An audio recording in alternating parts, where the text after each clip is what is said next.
Vous voulez vous simplifier la vie? Arrêtez de parler de caprices des enfants.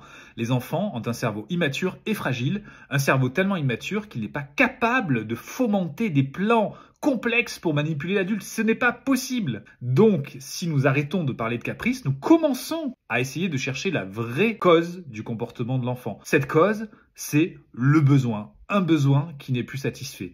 Un besoin qui n'est plus satisfait va déclencher une émotion désagréable chez l'enfant, comme de la colère par exemple, et il y a donc un besoin d'écoute de cette colère parce que le cerveau de l'enfant n'est pas non plus capable de réguler cette émotion, il a besoin d'un co-régulateur qui est donc l'adulte. Donc vous voyez, quand on dit caprice, on ne joue pas ce rôle-là d'accompagnement de l'émotion de l'enfant, puis de l'accompagnement, de la recherche du besoin de l'enfant. L'enfant n'est pas capable de savoir quel est le besoin qui n'est plus satisfait chez lui et il n'est même pas capable de pouvoir verbaliser ce besoin.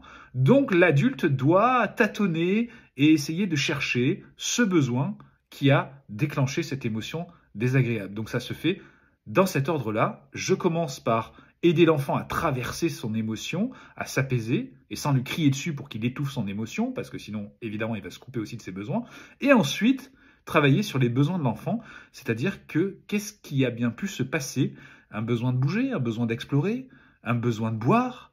Bref, ces besoins-là doivent être identifiés et avec l'expérience, les parents parviennent de mieux en mieux à pouvoir identifier le besoin des enfants et donc à comprendre que ces comportements ne sont pas du tout manipulatoires, mais juste motivés par ces besoins qui ne sont plus satisfaits. Lorsqu'on écoute un enfant, dans ses émotions et dans ses besoins, lui aussi apprend à mieux se connaître et à mieux se connecter avec les autres.